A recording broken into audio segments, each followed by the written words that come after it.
মাজার ভাঙা, মাজারে সেখানে লাশ পুড়িয়ে দেওয়ার মতো ঘটনা যেটা গোয়ালন্দে মাজার ভাঙা ও লাশ পুড়িয়ে দেওয়া রাসূলের শিক্ষা নয় বলে মন্তব্য করেছেন বিএনপির সিনিয়র যুগ্ম মহাসচিব অ্যাডভোকেট রুহুল কবির রিজভী। শনিবার ৬ সেপ্টেম্বর সকালে রাজধানীর নয়াপল্টনে বিএনপি কেন্দ্রীয় কার্যালয়ে ঈদে মিলাদুন্নবী সাল্লাল্লাহু আলাইহি ওয়াসাল্লাম উপলক্ষে মিলাদ ও দোয়া মাহফিলে একথা বলেন তিনি।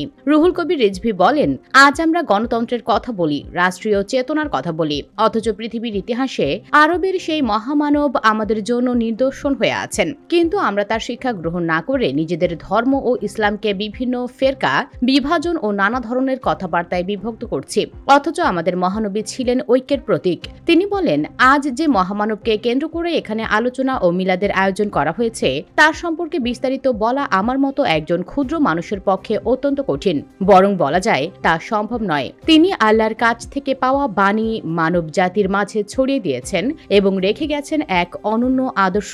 বিএনপির এই নেতা বলেন, তার ব্যক্তিত্ব ও চারিত্রিক গুণাবলী ছিল অনুসরণের মতো উদাহরণ। যদি আমরা সামান্যতম তা অনুকরণ ও লালন করতাম তবে এদেশে অন্যায়, অপরাধ, কুপ্রবৃত্তি, পাপাচার, হানাহানি ও রক্তারক্তি অনেক আগেই বন্ধ হয়ে যেত।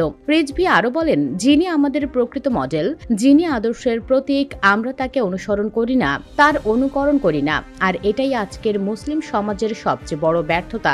মিলাদ মাহফিলে আরো উপস্থিত ছিলেন বিএনপির যুগ্ম মহাসচিব খায়রুল কবির খোকন, অ্যাডভোকেট আব্দুস সালাম আজাদ, কেন্দ্রীয় নেতা মীর শরাফত আলী শফু। এতে মোনাজাত পরিচালনা করেন ওলামা দলের আহ্বায়ক মাওলানা সেলিম রেজা।